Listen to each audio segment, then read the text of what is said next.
नमस्कार, ईटीवी के ख़ास प्रोग्राम अधूरे ख्वाब में आपका स्वागत है। मैं हूं महफूज आलम। आज हम बात करेंगे लीची के कारोबार के बारे में। यूं तो बिहार में मुजफ्फरपुर को लीची के नाम से जाना जाता है, लेकिन मोतिहारी के मेहसी में भी इस व्यवसाय में हज़ारों लोग जुड़े हैं, जिसमें बड़ी आबादी अक़लियतों की है। लीची व्यवसायी इस सीज़न को काफ़ी ख़ास मानते हैं। वहीं किसानों के लिए ये मौसम बहार का होता है। लीची के शक्ल में उनके हाथों में करीब 1 महीने तक रोज़गार रहता है। कह सकते हैं कि ये 1 महीने का रोज़गार किसानों को कई महीनों तक राहत पहुंचाता है। ये महीना लीची के फलों का है। लीची का ये सीज़न लाखों लोगों को 1 महीने तक रोज़गार से जोड़ता है और 1 महीने में लीची का कारोबार करीब 10 अरब रुपयों का होता है।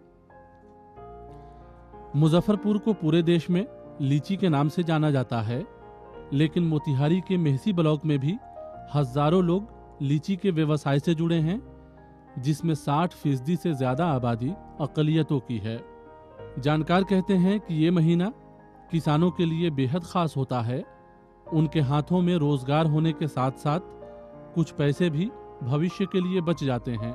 मेहसी के लीची कारोबारियों की माने तो इस व्यवसाय में सरकार की कोई भूमिका नहीं होती है।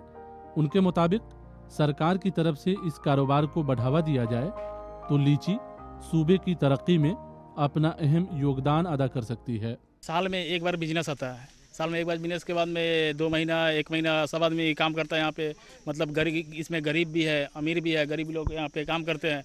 काम करने के बाद में जाते हैं, फिर साल भर बैठ के खाते हैं, दूसरे फिर मजदूरी करते हैं। हमारा सरकार, बिहार सरकार जो है यहाँ भी जो भी बिजनेस करता है यहाँ पे, उसको मतलब कोई भी सुविधा नहीं है कि इसको मतलब पैसा दे बिजनेस करने के लिए। ऐसा करके कोई सरकार इस पर रिस्पॉन्स कुछ लेता ही नहीं है सरकार इस पर। कहते हैं लीची के पेड़ लगाने की जानकारी चाइना से मिली थी। आज़ादी से काफ़ी पहले ही इन इलाकों के लोगों ने अपनी मिट्टी पर लीची का जायका चखा। 1932 के बाद बाकायदा यहाँ से लीची का कारोबार शुरू हुआ। आज लाखों लोग इस व्यवसाय से जुड़े हैं और 1 महीने तक उन्हें रोजगार की कोई चिंता नहीं होती है, इसलिए कि घर का हर फर्द लीची को तोड़ने से लेकर लीची बेचने तक के कामों में जुटा नजर आता है।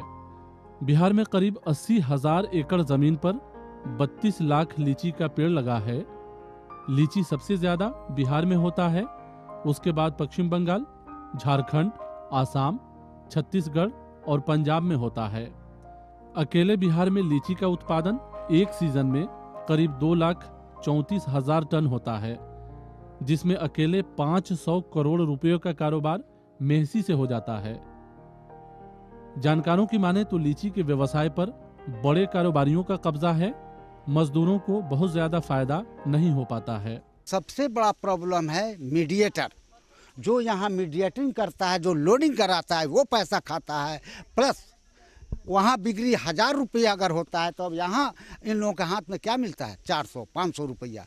500 ये मीडिएटर बीच वाला और आढ़ती खाता है, मंडी वाला खाता है, और मनमाना अपना रेट बनाकर मंडी वाला भेजता है और मीडिएटर इसमें अपना कहता है कि मेरे लिए भी 100 रुपया बनाओ, 200 रुपया मेरे लिए बना दो।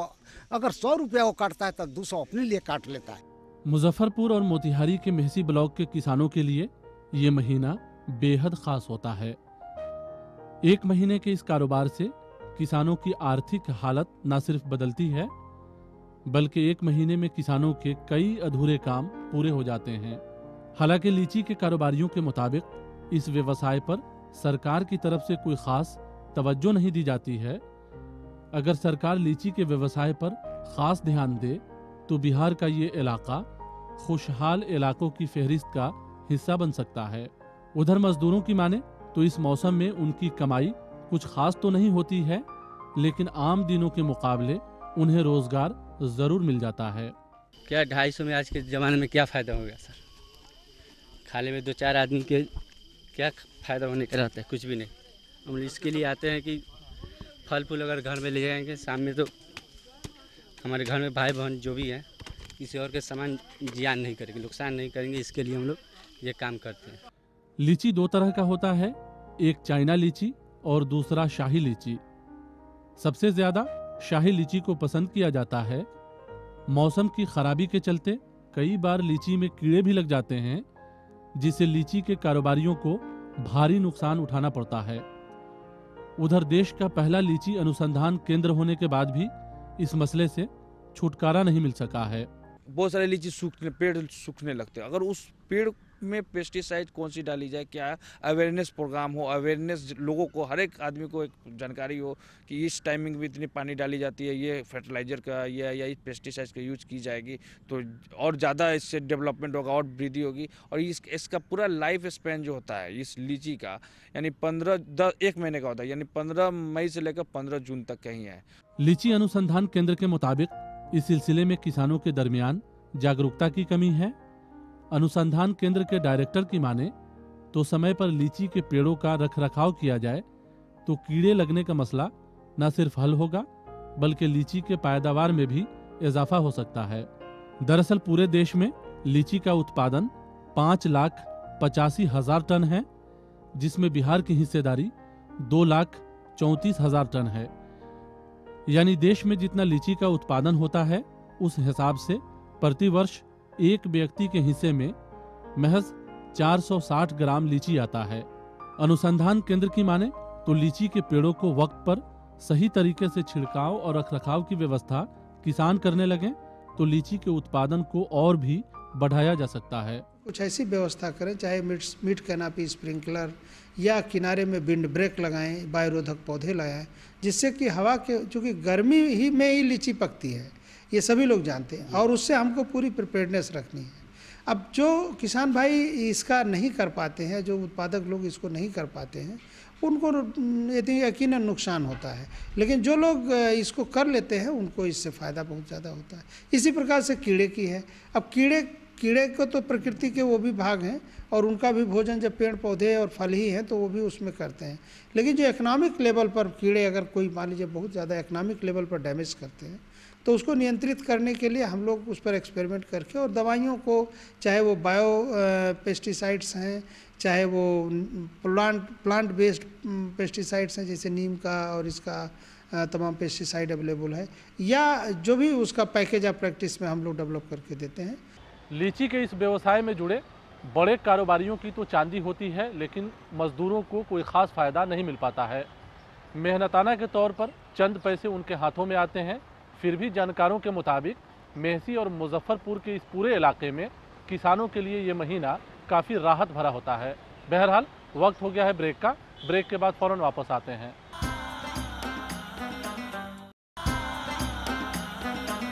ब्रेक के बाद एक बार फिर से आपका स्वागत है। हम बात कर रहे हैं बिहार के लीची व्यवसाय से जुड़े लोगों के हालात के बारे में। जानकारों की माने तो लीची का एक महीने का कारोबार करीब 5 अरब रुपयों का है। मज़े की बात यह है कि इस कारोबार में सूबाई और केंद्रीय सरकार की कोई भूमिका नहीं है, यानी किसान और लीची व्यवसायियों को सरकार की तरफ से किसी भी तरह की कोई मदद नहीं मिल पाती है। लीची के व्यवसायियों के मुताबिक सरकार की तरफ से लीची के कामों में जुटे लोगों को बार बार मदद करने का भरोसा तो दिलाया जाता है, लेकिन कभी भी सरकार उनके मसले पर संजीदगी से गौर करने की जहमत नहीं की है। दरअसल लीची पेड़ से टूटने के बाद ज्यादा दिनों तक रखी नहीं जा सकती है। लीची व्यवसायियों के मुताबिक इस काम को बढ़ाया जा सकता है, मसलन अगर उनके पास रेफ्रिजरेटर वैन की सुविधा हो, साथ ही कोल्ड स्टोरेज की सहूलत मुहैया किया जाए तो जल्द खराब होने वाली लीची को भी कुछ दिनों तक बचाया जा सकता है। साथ ही उनके लिए विशेष सहूलत का इंतजाम किया जाए तो छोटे किसान भी लीची के उत्पादन में अपनी भूमिका अदा कर सकते हैं। लेकिन बड़ा मसला जागरूकता की कमी के साथ साथ लीची के रखरखाव से जुड़ा है। शोषण है यहाँ पे, जो बड़ी बड़ी पार्टियां हैं। अब हम लोगों के पास अगर सुविधा रहेगी साहब, लीची को ज़्यादा दिनों तक रोका जा सके, या यहाँ पे कुछ इस तरह का कोल्ड स्टोरेज का कुछ गवर्नमेंट की तरफ से सब्सिडरी में कुछ मिले, जिसके वजह से यहाँ स्टॉक किया जाए, स्टॉक करके फिर जो है इसका जो उचित दाम है उस दाम में जो है मार्केट में बेचा जाए। तो इस तरह की भी सुविधाएं नहीं है हमारे यहाँ। बाकी फलों में रेफ्रिजरेशन की व्यवस्था है बाकी राज्यों ने जैसा किया है अपने किसानों के प्रोत्साहन के लिए। अगर उसी तरीके से बिहार सरकार, जिसकी एक बड़ी इकोनॉमी यहाँ पर उत्तर बिहार में इस पर निर्भर है, अगर वो यहाँ पर कोल्ड स्टोरेज की व्यवस्था करे, एक अगर हम चलंत वाहन की बात अगर करते हैं तो उसके साथ अगर वो कोल्ड वाला सिस्टम अगर वो मुहैया करे तो मुझे लगता है कि इस कारोबार को और आगे बढ़ाया जा सकता है। उधर जानकारों का कहना है कि ये व्यवसाय पूरी तरह से नकदी है, यानी व्यापारी किसानों से पैसा देकर लीची खरीदते हैं और फिर ट्रक के जरिए उसे बाहर भेज देते हैं। साथ ही लीची के बागान को भी पेड़ के फूलों को देखकर व्यवसायी पेड़ खरीद लेते हैं, फिर फल आने के बाद उसे तोड़कर बाजारों में भेजते हैं।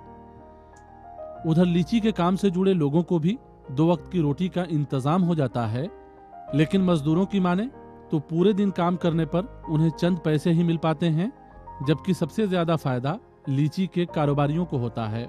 यहाँ पे सबके तो बुरा ही हाल है, सब कमाता है, जेंट्स लेडीज सब कमाती है, सबका 50 रुपये रेट है, हम लोग का 120 रुपया 30 रुपया ऐसी है।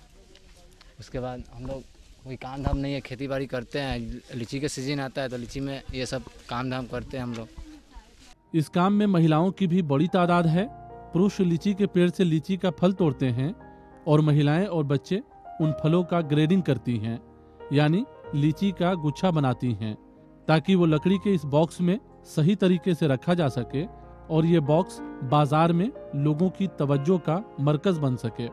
लीची के फल तोड़ने वालों को एक दिन में 300 रुपया, लीची का गुच्छा यानी ग्रेडिंग करने वालों को 100 रुपया और लीची को बॉक्स में रखने पर मजदूरों को 100 से 150 रुपया मिलता है।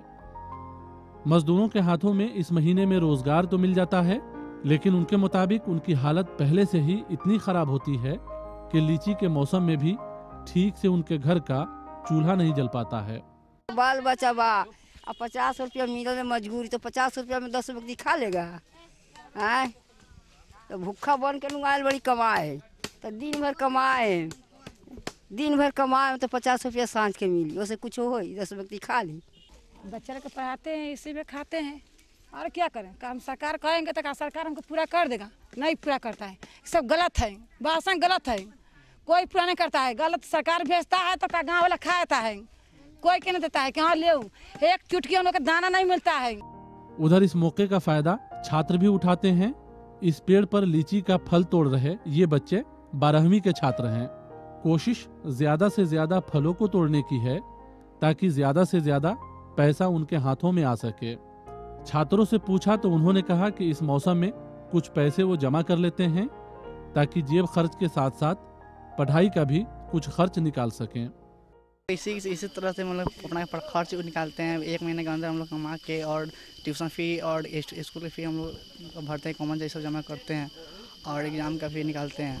ऐसे तब 1 महीने बाद हम लोग पढ़ाई करते हैं, सब करते हैं। स्कूल अभी बंद है, इसलिए 1 महीना हम लोग का अभी छुट्टी चल रहा है, मतलब छुट्टी नहीं है, अभी काम कर रहे हैं। यहाँ पे काम करके जो कुछ पैसा वैसा हुआ तो वो स्कूल के कॉपी खर्च के लिए है। किसी तरह खर्चा उर्चा चल जाता है। मेरा कोई भाई हुई नहीं है देने वाला, इसलिए मैं अपने आप पर निर्भर रहता हूँ और जो भी होता है मैं अपने आप में ही देखता हूँ। जो खर्चा उर्चा होता है इसी से कहीं काम उम करके और इसी से मैं काम करके और ये सब खर्चा चलाता हूँ। उधर बच्चों को भी लीची का ग्रेडिंग करते देखा। ये नज़ारा मेहसी और मुजफ्फरपुर के करीब सभी लीची के बागीचे में देखा जा सकता है। इस काम को करने पर उन्हें कोई अफसोस नहीं है, बल्कि खुशी है। खुशी इस बात की कि चंद पैसे आने के साथ साथ लीची भी खाने को मिलेगा और बागीचा में टूटकर गिरा लीची उठा लेंगे तो उसे भी बाजार में बेचकर 100 रुपए की कमाई हो जाएगी। लीची बनाते हैं, पढ़ते हैं, 7 क्लास में पढ़ते हैं। हमको नाम नाजमीन खातून है। पढ़ते भी हैं, लीची बनाते हैं, मजदूरी में भी। कमाते हैं तो खाते हैं, न कमाते हैं भूखे सूत रहते हैं। अभी कमा रहे हैं, इसी में 50 रुपया में बच्चा लोग के पढ़ा रहे हैं, खिला रहे हैं, कभी खाते हैं कभी नहीं खाते हैं। हालांकि महिलाओं ने बताया कि पूरे दिन की कमाई 50 से 100 रुपया है। उधर लीची के कारोबार करने वाले लोगों ने कहा कि उनकी आमदनी भी कम है, लिहाजा वो कभी ज्यादा पैसा देते हैं और कभी कम पैसा देते हैं। कारोबारियों की माने तो लीची की खरीद बिक्री का कोई नियम और कानून नहीं है। अगर लीची के कारोबार को भी सरकार अपनी निगरानी में ले तो मजदूरों के अलावा लीची के कारोबारियों को राहत मिल सकता है। जानकार कहते हैं कि इस कारोबार पर सरकार संजीदगी से गौर करे तो बिहार की लीची का जायका न सिर्फ पूरा हिंदुस्तान चखेगा, बल्कि लीची का ये व्यवसाय बिहार की तरक्की में भी अपना अहम योगदान देगा। बहरहाल वक्त हो गया है ब्रेक का। ब्रेक के बाद फ़ौरन वापस आते हैं।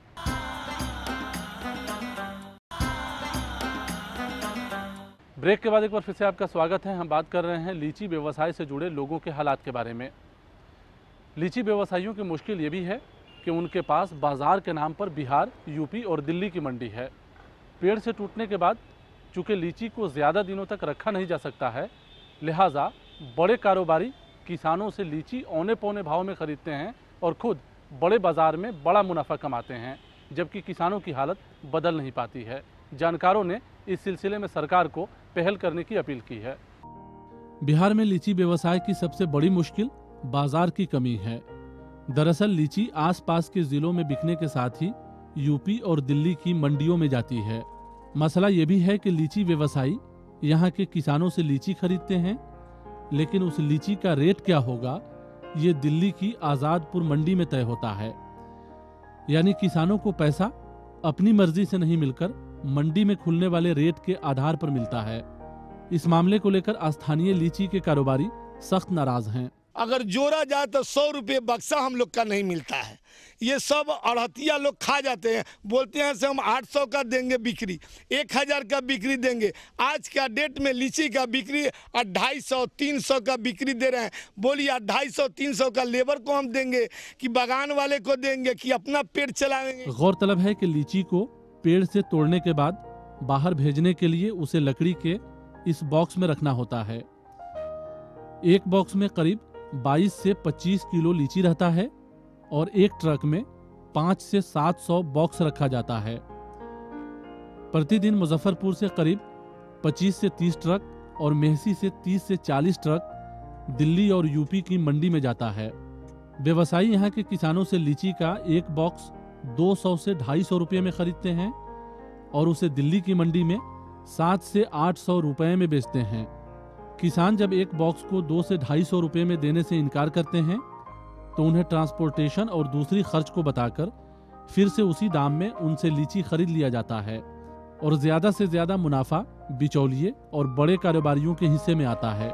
किसानों को लीची के पेड़ का रखरखाव, सिंचाई और दूसरा खर्च भी आम तौर पर नहीं मिल पाता है।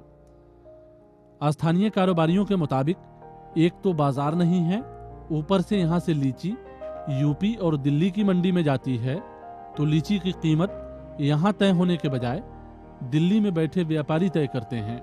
जाहिर है उसका नुकसान स्थानीय लोगों को उठाना पड़ता है।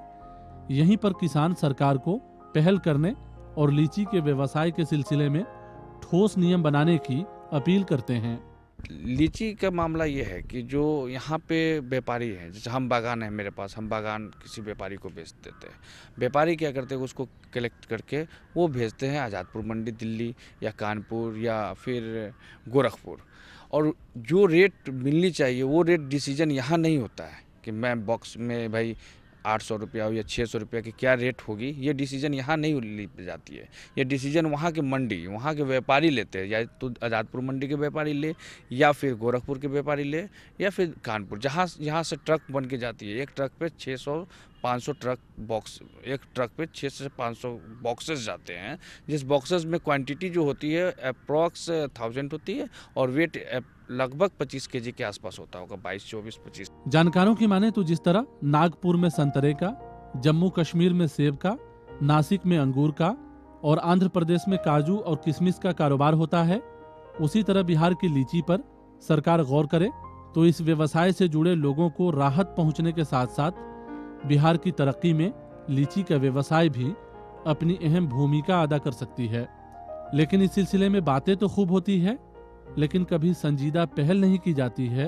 लिहाजा तमाम कोशिशों के बाद भी लीची से जुड़े लोगों को बहुत ज्यादा राहत मिलती दिखाई नहीं देती है।